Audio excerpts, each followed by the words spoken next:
السلام عليكم ورحمة الله وبركاته.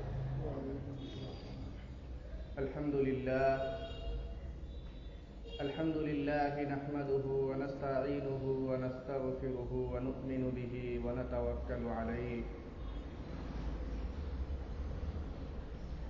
ونعوذ بالله من شرور أنفسنا ومن سيئات أعمالنا. من يهده الله فلا مضل له ومن يضلله فلا هادي له. ونشهد أن لا إله إلا الله وحده لا شريك له. ونشهد أن سيدنا ومولانا محمدا عبده ورسوله على آله وأصحابه وبارك وسلم. أما بعد فأعوذ بالله من الشيطان الرجيم. بسم الله الرحمن الرحيم. والفجر وليال عشر. وقال رسول الله صلى الله عليه وسلم: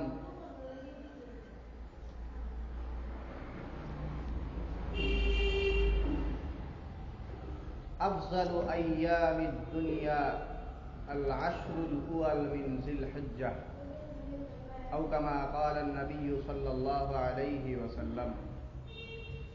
اللهم صل على محمد وعلى آل محمد كما صليت على إبراهيم وعلى آل إبراهيم إنك حميد مجيد. اللهم محمد وعلى آل محمد كما باركت على إبراهيم وعلى آل إبراهيم إنك حميد مجيد.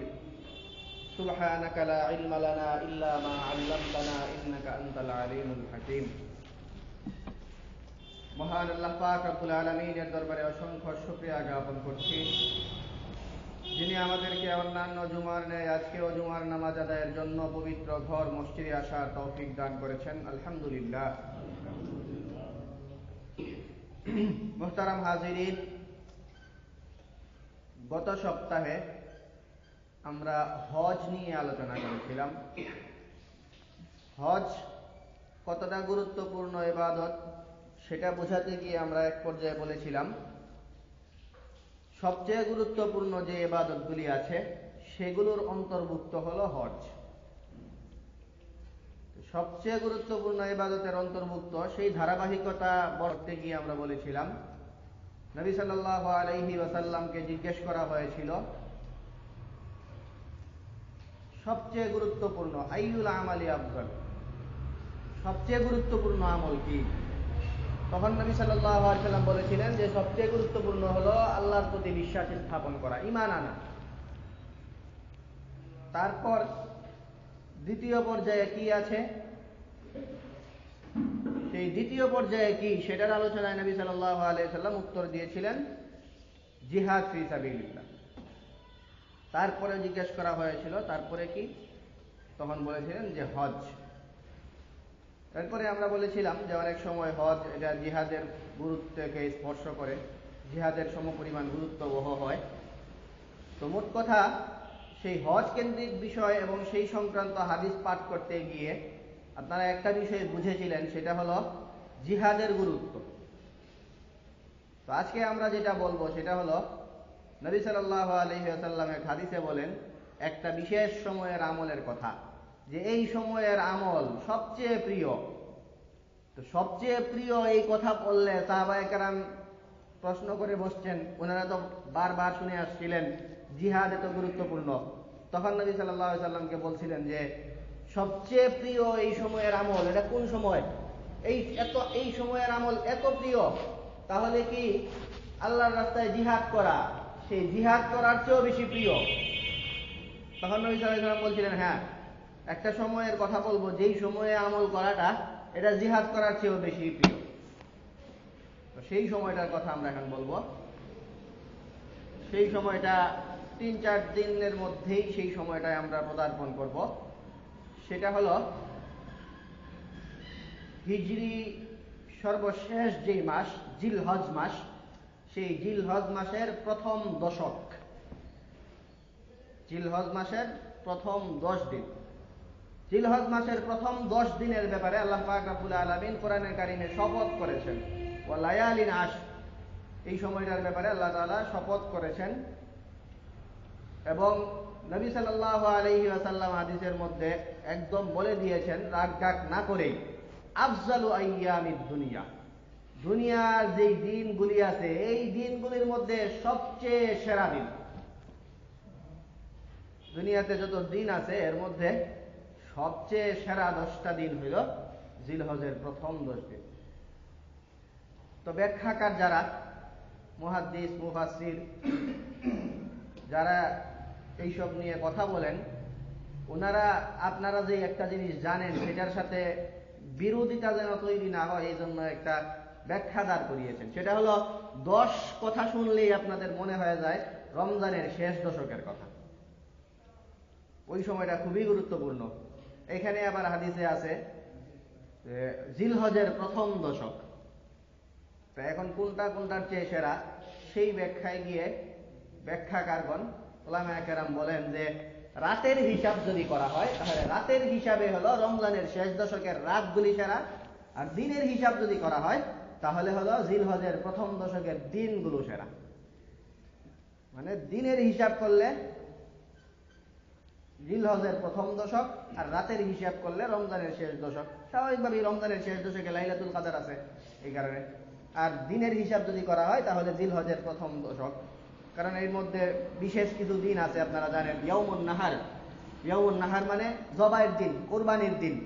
ওই দিনটা এটাকে তো ঈদ হিসাবেই পালন করা হয়, এবং হাদিসে এবং বিভিন্ন সব জায়গায় উলামায়ে কেরামের বক্তব্য থেকেও এটা পাওয়া যায়। ঈদে কুবরা বলা হয়, বড় ঈদ বলা হয় এটাকে। তো ওই দিনটা এই দশকে আছে। তারপরে গুরুত্বপূর্ণ একটা দিন, যেই দিন আল্লাহ তাআলা অনেক মানুষকে ক্ষমা করে দেন, এবং এই দিনে ইবাদত এবং ওই দিনে রোজা রাখলে আল্লাহ তাআলা আগে পরে 2 বছরের রোজা গুনাহ মানুষের মাফ করে দেন, ইয়াউমে আরাফা, সেটাও জানেন আপনারা, আরাফার দিবস, এটাও এই দশকের দিনের মধ্যেই পড়েছে। তো এত সব বিবেচনায় নিয়ে যে সমাধানে পৌঁছা হয় সেটা হলো দিনের হিসাব যদি করা হয় তাহলে জিলহজের প্রথম দশক সেরা, আর রাতের হিসাব করা হলে রমজানের শেষ দশক সেরা। তো সেই সময়টার কথা আমরা বলবো। তো এই সময়টা কতটা গুরুত্বপূর্ণ এটার ব্যাপারে আরেকটা তথ্য আমরা দেই। সেটা হলো আপনারা অনেক সময়কে জানবেন যে এই সময়টা গুরুত্বপূর্ণ, এই সময় এই কাজ করা যায়, এই সময় এই কাজ করা যায়, এই আমল করার কথা, সেই আমল করার কথা। কিন্তু জিলহজের প্রথম দশক এমন একটা সময় যেই সময়ে ইসলামের যে ভিত্তি বুনিয়াদি জিনিসগুলো আছে, আপনারা জানেন 5টা জিনিস ইসলামের স্তম্ভ। এই ইসলামের ভিত্তি যেই জিনিসগুলি, এই মৌলিক ইসলামের যে রুকুনগুলি আছে সবগুলি রুকুন আদায় করা হয় এই দশকে। আর কোনো সময় এরকম পাইবেন না। দেখা যাবে যে আপনি মনে চাইলে যাকাত দিতে পারবেন যে কোনো সময়ে, যে কোনো সময়ে আপনি নফল নামাজ ইত্যাদি পড়তে পারবেন, নামাজ আদায় করতে পারবেন, ঠিক আছে। রোজাও যদি এই যে ঈদের আশপাশের দিনগুলি, যেই দিনগুলিতে রোজা রাখা যায় না, ওই দিনগুলি বাদ দিয়ে আপনি চাইলে যে কোনো দিন রোজাও রাখতে পারবেন, তাও ঠিক আছে। কিন্তু আপনি চাইলে যে কোনো দিন ইচ্ছা করলে আপনি হজ করতে পারবেন না, যখন মনে চাইবে হজ করে ফেলবেন, সেটা পারবেন না। অর্থাৎ ইসলামের যে রুকুনগুলি আছে, ইসলামের যে মৌলিক ভিত্তিগুলো আছে, এর সবগুলিকে যদি কেউ জমা করতে চায় যে সবগুলি আমি করবো একসাথে এই সময়টাতে, তাহলে তার জন্য জরুরি হলো এই জিলহজের প্রথম দশকে এটা করতে হবে। জিলহজের প্রথম দশক এমন সময়, এই সময়টাতে ইসলামের যে আরকানগুলো আছে, ইসলামের যে মৌলিক বিধানগুলো আছে, যে ভিত্তি যেগুলো আছে, সেগুলোর সবগুলি জমা হওয়ার জায়গা হলো এই জিলহজের প্রথম দশক। তো এই হলো জিলহজের প্রথম দশকের তাৎপর্য, যেই কারণে নবী সাল্লাল্লাহু আলাইহি ওয়াসাল্লাম হাদিসে বলেছেন যে দুনিয়াতে যত দিন আছে এর মধ্যে সবচেয়ে সেরা দিন হলো এই জিলহজের প্রথম দশক। এবং ওই সময় আমল করার কথা নবী সাল্লাল্লাহু আলাইহি ওয়াসাল্লাম উদ্বুদ্ধ করেছেন যে কোনো সময়ে আমল করা এত প্রিয় না, জিলহজ মাসে এই দশকে আমল করাটা আল্লাহর কাছে যতটা প্রিয়। তো সাহাবায়ে কেরাম বলেন, ওয়ালাল জিহাদু ফি সাবিলিল্লাহ, আল্লাহর রাস্তায় জিহাদ করা সেটাও কি এত প্রিয় না? নবী সাল্লাল্লাহু আলাইহি ওয়াসাল্লাম বলেন, না, এই জিহাদ করাও এত প্রিয় না, এই সময়ে আমল করাটা যত প্রিয়। বাকি একটা কথা শেষে বলেছেন, সেটা হলো হ্যাঁ, ওই ব্যক্তি বিশেষ মুজাহিদ তার ফজিলত আবার বেশি। সেই বিশেষ মুজাহিদকে যেই ব্যক্তি তার জান মাল দুইটা নিয়েই বের হয়, জান নিয়েও বের হয়, মাল নিয়েও বের হয় আল্লাহর রাস্তায় জিহাদ করার জন্য, যেই ব্যক্তি জান মাল সব কিছু নিয়ে আল্লাহর রাস্তায় জিহাদ করতে বের হয়, আর ওইভাবে বের হওয়ার পরে সালামিয়ার যে মেহু বিষয়টির কিচ্ছু নিয়ে আর ফিরে না। জান লইয়া বেরিয়েছিল, মাল নিয়ে বেরিয়েছিল, জান লইয়াও ফিরে নাই, মাল নিয়েও ফিরে নাই, মানে তার নিয়ে জানিয়া বেরিয়েছিল সবই শেষ, মানে সে শহীদই হয়ে গেছে। শহীদ হয়ে গেছে জিহাদ করতে গিয়ে, এরকম যদি কেউ হয় তাহলে তার কথা ভিন্ন। বাকি স্বাভাবিকভাবে যে জিহাদ করতে যাওয়া, এই জিহাদ করতে যাওয়াও এত প্রিয় না যতটা প্রিয় এই জিলহজ মাসের প্রথম দশকে ইবাদত করা। তো এই হাদিসের মধ্যে আমরা ইবাদত করার কথা পাচ্ছি কোন ধরনের বিশেষত্ব ছাড়াই, কোন ইবাদত এমন কোন নাম ছাড়া, কি ইবাদত করবেন সেটা ছাড়াই, এর মানে যে কোনো ইবাদত করাটাই এই সময় আল্লাহ তাআলার কাছে বেশি মাকবুল এবং গ্রহণযোগ্য এবং প্রিয়। তারপরেও কিছু ইবাদতের কথা আছে বিশেষভাবে এই সময়ে কি ইবাদত করবেন সেগুলো। তো এই সময়ের যে ইবাদতের কথা, এর মধ্যে সবচেয়ে যেই তাৎপর্যমণ্ডিত যে ইবাদত, সেটার মধ্যে রয়েছে হজ করা, উমরা করা, হজ এবং উমরা করা। তো হজ উমরার বিষয়ে কথা আমরা গত জুমায় বলেছি, এবং যেহেতু এই দশকে এটা করা হয় এই জন্য এটা গুরুত্বপূর্ণ আমলগুলির মধ্যে এটাও হয়। তারপরে আছে রোজা রাখা, 2 নাম্বার রোজা রাখা। রোজা রাখার দুইটা স্টেপ এই সময়ে, পরের পর্যায়টা আপনার সামনে আরো বলতে পারবো হয়তো। একটা পর্যায়ে হলো এই দশকের ঈদের দিন 10 তারিখ, এটা তো রোজা রাখা যায় না জানেন, আর বাকি 9 দিনের সব দিন রোজা রাখা। নবী সাল্লাল্লাহু আলাইহি ওয়াসাল্লাম রোজা রাখতেন কবে কবে সেটার বর্ণনায় আসছে যে নবী সাল্লাল্লাহু আলাইহি ওয়াসাল্লাম বিশেষভাবে রোজা রাখতেন আশুরার দিবসে, আরাফার দিবসে, এবং এই রমজানের আগের মাসে শাবান মাসে, এবং নবী সাল্লাল্লাহু আলাইহি ওয়াসাল্লাম রোজা রাখতেন জিলহজের প্রথম দশকে, মানে 10 নম্বর দিন ছাড়া 9 দিনে। তো এই সময়ে এই 9 দিন রোজা রাখা, পুরা 9 দিনের 9 দিনই রোজা রাখা। আর যেহেতু নগদ রোজা কারো যদি কষ্ট হয় তাহলে ভেঙে ভেঙে যেই কয়দিন পারা সম্ভব হয় সেই কয়দিন রোজা রাখা, এটার কথা হাদিসে এসেছে। এটা হলো রোজা রাখার একটা বিষয়। আর একটা আছে বেশি গুরুত্বপূর্ণ, সেটা সামনে আমরা দেখে বলতে চেষ্টা করবো, সেটা হলো 9 তারিখে রোজা রাখা, যেটাকে ইয়মে আরাফা বলে, আরাফা দিবসে ওই দিন রোজা রাখা। সেই দিন রোজা রাখা, আগের 8 দিন রোজা রাখাই তো গুরুত্বপূর্ণ, তারপরে ওই দিনের রোজার বিশেষ গুরুত্ব আছে। ওই সময়ের ইবাদত শ্রেষ্ঠ, ওই সময় নবী সাল্লাল্লাহু আলাইহি ওয়াসাল্লাম রোজা রাখতেন সেটাও আছে। এগুলো বাদ দিয়েও ওই দিনের রোজার ব্যাপারে আলাদা করে নবী সাল্লাল্লাহু আলাইহি ওয়াসাল্লাম বলেন যে আরাফার দিবসের রোজা আহতাসিবু আলাল্লাহি আন ইউকাফিরা সালাতাল্লাতী ক্বাবলাহু ওয়াস সালাতাল্লাতী বা'দাহু। আল্লাহর কাছে আমি আশা করি যে ওই দিনের রোজার কারণে আল্লাহ তাআলা মানুষের, যে ব্যক্তি রোজা রাখবে তার আগের এক বছরের গুনাহ মাফ করা। এটা তো স্বাভাবিক, মানুষ গুনাহ করে, শুধু এই আগের 1 বছর না, পরের 1 বছরের গুনাহ পর্যন্ত মাফ করে দিবে। তো এই হলো আরাফার দিবসের রোজার কথা। তো হজ, উমরা এবং রোজা ইত্যাদির কথা বললাম। বেশি বেশি কোরআন তেলাওয়াত করা, নামাজ আদায় করা, নফল নামাজ পড়া এবং দান সদকা ইত্যাদি করা, এই বিষয়গুলো ঈদ যেহেতু সামনে, ঈদের সময় দান করা ইত্যাদি আপনারা জানেন, এগুলি গুরুত্বপূর্ণ একটা আমল মানুষের মুখে হাসি ফোটানোর জন্য। এবং অনেকেই কোরবানি করার পরেও আমরা কোরবানির গোশত ইত্যাদিও দান করে থাকি, ওই সময় দান করা হয়, এবং আরেকটু সচেতনতার সাথে বেশি বেশি দান করা। এরপরে আরো কিছু কথা আছে, সেটা হলো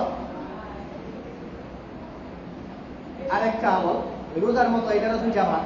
রোজার যেমন 2 ভাগ, একটা হলো 8 দিন রাখা, 9ম দিনে রাখা, এটা আলাদা ফজিলত। আরেকটা আমল আছে সেটারও 2টা ভাগ,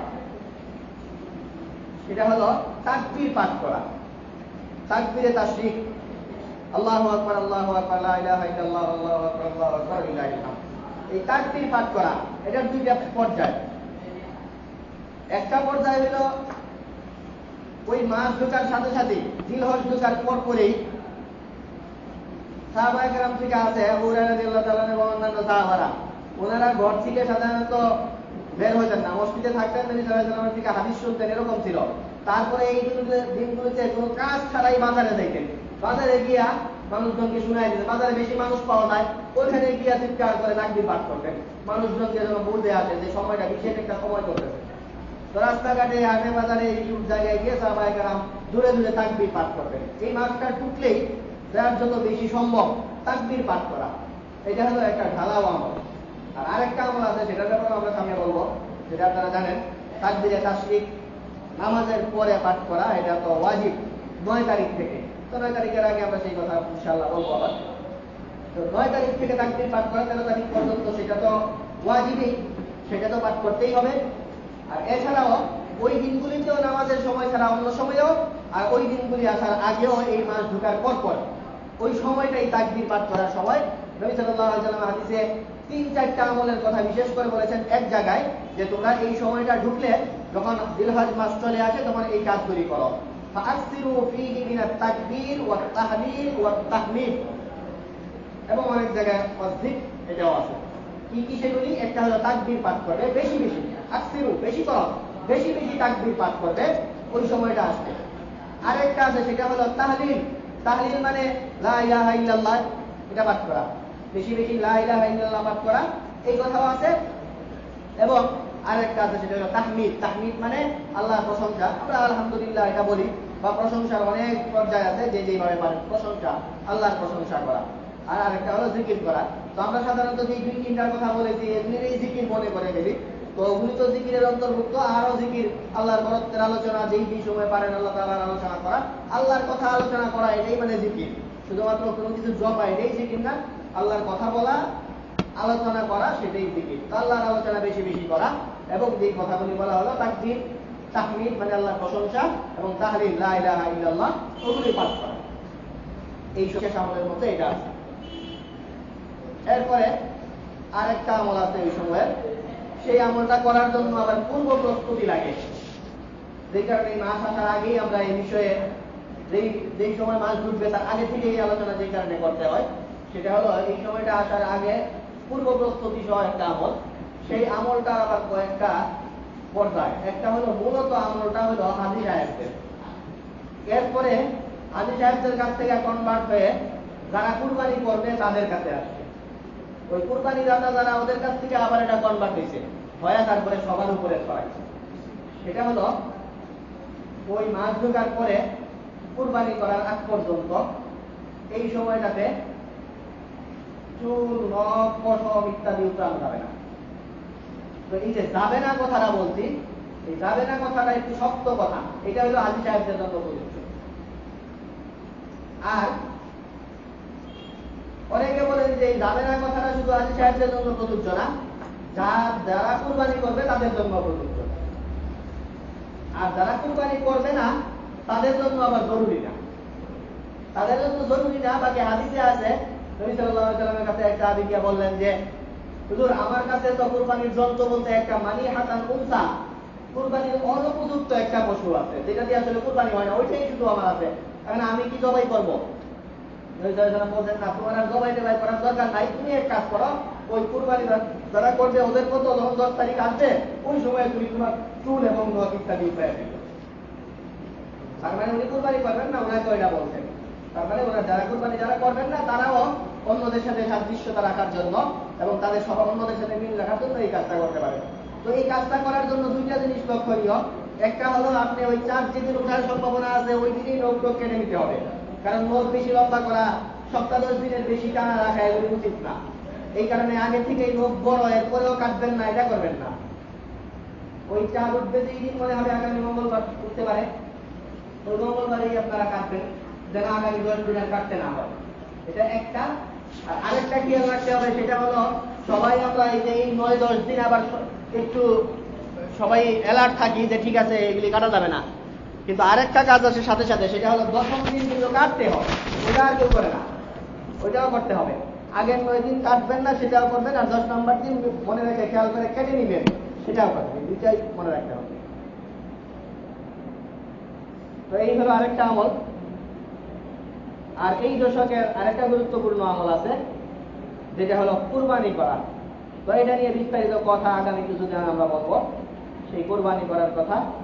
কুরবানি তো গুরুত্বপূর্ণ আমল এই সময়ে, এবং ওই 10ম দিনে এর চেয়ে গুরুত্বপূর্ণ কোনো আমল আল্লাহর বান্দারা আর করেন না। এই ধরনের হাদিসও আছে। তো এই কথাগুলি নিয়ে আমরা সামনে ইনশাআল্লাহ কথা বলবো। আল্লাহ পাক রব্বুল আলামিন আমাদের সামনের যেই সোনালী সময়টা আসছে সেই সময়টাকে আমাদের সবাইকে কাজে লাগানোর তৌফিক দান করুন। ওয়া আখিরু দাওয়ানা আলহামদুলিল্লাহি রাব্বিল আলামিন।